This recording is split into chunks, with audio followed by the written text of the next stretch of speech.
Good morning, Wildcats. Today is Tuesday, November 2nd. I'm Sienna. And I'm Cameron. And this is your WCAT News. Mrs. Collum is leading a trip to Italy and Greece with EF tours during the summer of 2023. The trip is open to all students currently in 7th to 12th grade. She will be hosting an informational meeting on November 3rd at 7 p.m. via Zoom. Contact her for Zoom information. Hi, Witty Chapel. The weather for today is high is 82 and the low is 61. And the weather for tomorrow is the high is 82 and the low 61 again. Thanks. Juniors, if you're interested in buying a hoodie for $30 or a t-shirt for $15, bring cash or check to Ms. Dunlap in room 611 before or after school from October 18th to November 5th. Fun fact, Coca-Cola was originally green.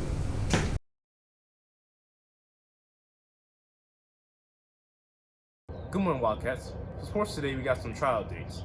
The only one we have for today is wrestling trials on 8th at 2:30. And this up-and-coming Friday, varsity football has their last up-and-coming game of the season versus Mitchell at home. Don't forget to register for the Spring 2022 dual enrollment. The Best Buddies Club is meeting Tuesdays after school from 2 o'clock to 3 o'clock in room 317A and Fridays during lunch. All are welcome to join. Seniors, this Friday is the deadline. Please book your appointment with Gigante by November 5th, this Friday, so your picture makes it to the senior section of the yearbook. Go to Gigante Productions to reserve your spot. Hey Wildcats, today for lunch we have a PB&J sandwich, the Slim Shady seed combo, the Slim Shady cheese combo, a buffalo chicken salad, a fish sandwich, and firecracker chicken with lo mein noodles. The next early release date is next Wednesday, November 10th. That's all for your Wildcat News. Have a great day, Wildcats. Good morning. My name is Mrs. Taylor. I'm Miss Kaiser. I'm Mrs. Burkett. And I'm Mr. Dillinger. For the next few weeks, we will be discussing the Safer Smarter Teens curriculum. Safer Smarter Teens is an abuse prevention education curriculum designed to empower students to protect themselves in situations where someone could abuse them. Students are armed with protective principles and vocabulary to express their feelings and talk to a trusted adult. Some of the topics may be uncomfortable for you and your peers and may bring about emotional responses, so please be respectful of others. If you do feel the need to talk at any time, we will be available in student services. There will be one lesson a week for 5 weeks. The topics we will address are as follows. Lesson 1 will be personal rights and responsibilities. Lesson 2 is healthy versus unhealthy relationships. Lesson 3 is the problem of sexual abuse. Lesson 4 is dating violence and harassment. Lesson 5 is advocacy in action. This week, we're going to jump right into Lesson 1, which is personal rights and responsibilities. In this lesson, you will learn about the importance of personal safety and how our personal rights and responsibilities are the foundation for your personal Bill of Rights. You will also learn about communication skills and how good communication is essential to your personal safety. At this time, we are going to hear from Lauren Book, the creator of this curriculum.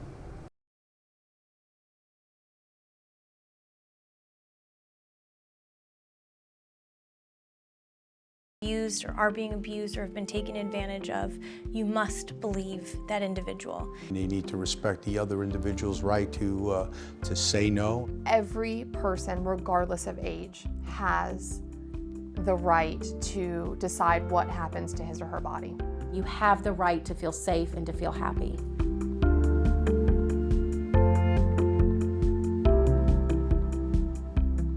Hi, I'm Lauren Book, and welcome to Safer Smarter Teens. High school can be a great time in our lives, a time when we form lifelong friendships, figure out who we are and what we stand for, experience new freedoms, and gain new rights, like driving and voting. But high school is also a time when you may face greater risks to your personal safety. Over the next 5 lessons, we're going to cover important topics that relate to your personal safety and relationships. And we'll tackle some tough topics like sexual abuse, dating violence, and sexual harassment.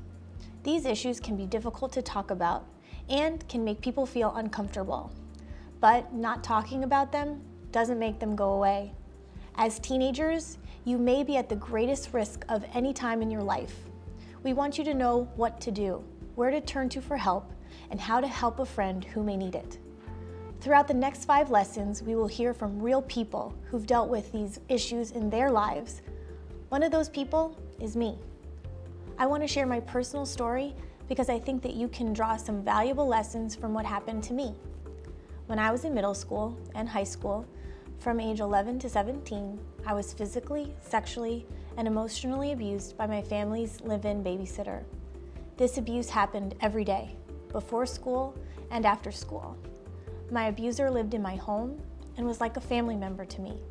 My parents trusted her, and so did I. Instead of blaming her for her actions, I blamed myself and kept my abuse secret for a very long time. I was ashamed and embarrassed. I told myself no one would believe me, and I was afraid that I would get sent away. A lot of victims feel that way. Fortunately for me, when I finally did tell what was happening to me, I was believed and validated, and most importantly, protected. I got help. I got stronger. I found my voice. Over time, I began to heal, and I learned how to advocate for myself and others. By the end of this course, you'll know how to recognize relationships that are healthy versus ones that are unhealthy. You will understand your rights as a citizen of this country and as a human being, and you will learn how to stand up for them. You'll get insight into how abusers target victims, and you'll have a chance to create a personal safety plan that anticipates risks and has strategies ready to encounter them. You will learn how to use your personal power to be the change in your relationships, in your community, and in the world. As you've learned through your years in school, one of the most important tools we have as Americans to protect our freedoms is the Bill of Rights, which is a formal statement of the fundamental rights of people of the United States. America's Constitution and Bill of Rights serve as a check of our laws to make sure that they don't cross a line and violate basic rights guaranteed to all Americans. I think having a personal Bill of Rights would be how you expect and require to be treated as a human. Regardless of your age, all people have rights and all kids have rights. You have the rights to what happened to your body, the right to your feelings, and the right to expect other people to treat you with respect. Having personal space is a very important body boundary.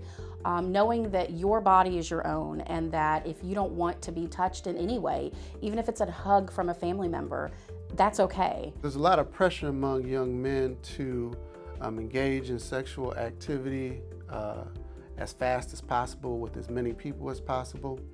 And of course, young men are going to want to explore and have those desires. However, it's very important that they maintain personal boundaries, that they think about and set personal boundaries, not based upon what everybody else is doing and what they think other people are doing. Let's say you have an uncle who rubs your shoulders while you're watching TV, or a teacher who likes to hug you. There's nothing wrong with either of those things, but if they make you uncomfortable at all, you have a right to say so. You set the boundaries for your body, and other people get to do the same with their bodies. Respect would be not going through somebody's phone without asking, not requiring somebody to do something they don't feel comfortable with, having your own privacy, not barging into somebody's room without asking. My definition of respect is, again, an appreciation of differences, an appreciation of train of thoughts and opinions. We can mutually agree to disagree without being upset or offended with another person. You can set any boundary you want with your body, in any part of your body. You have that right, and I implore you and tell you to use that right. You're completely correct. When you say no, say it strong. Practice it in the mirror. You know, I was a college athlete, and I would envision scoring that touchdown or throwing that pass, see it happen and practice it. So when it does happen, or you know, God forbid, it does happen in a place, you're prepared for that. You know how you're going to say. You've rehearsed that. You've rehearsed it in your mind. How are you going to say no? Say it emphatically. Say it with intestinal fortitude, and let them know what you mean. So in order to have a healthy relationship that's a relationship between equals, both partners need to be open and honest about what's a boundary, what kinds of touch are okay, when it's okay to be touched, and where. Articulating a personal bill of rights for ourselves is important because it helps keep us clear about how we expect to be treated and makes it easier for us to draw a line when others don't treat us this way. So kind of to define consent in terms that everyone would know, consent is freely, knowingly, and voluntarily agreeing to, in this context, participate in whatever the activity is going to be. I think that there's a lot of people have certainly heard no means no. When it comes to consent, I think the better way to look at it is yes means yes, meaning you're not going until someone tells you to stop. You are affirmatively agreeing with your partner, whoever that is at that time, to move forward. And so consent should be free from fear or intimidation, hopefully in a safe environment. Legally speaking, there are some aspects of consent. For example, in the state of Florida, a child 15 or under can never give legal consent to sexual activity, regardless of the age of their partner. It's a very slippery slope towards when is someone not freely, knowingly, most importantly with alcohol or drugs, giving consent. Young people need to know that if they have a potential partner and that partner is under the influence of alcohol or drugs, they can't give consent. They don't have the right to say yes. They can't, you know, that you cannot go further in a sexual relationship if that person is under the influence. So you need to refrain from that at all costs, or you can find yourself in criminal trouble. Understanding what lines we will not allow others to cross also sensitizes us to other people's lines that we must respect. In our next lesson, we will explore the characteristics of healthy versus unhealthy relationships.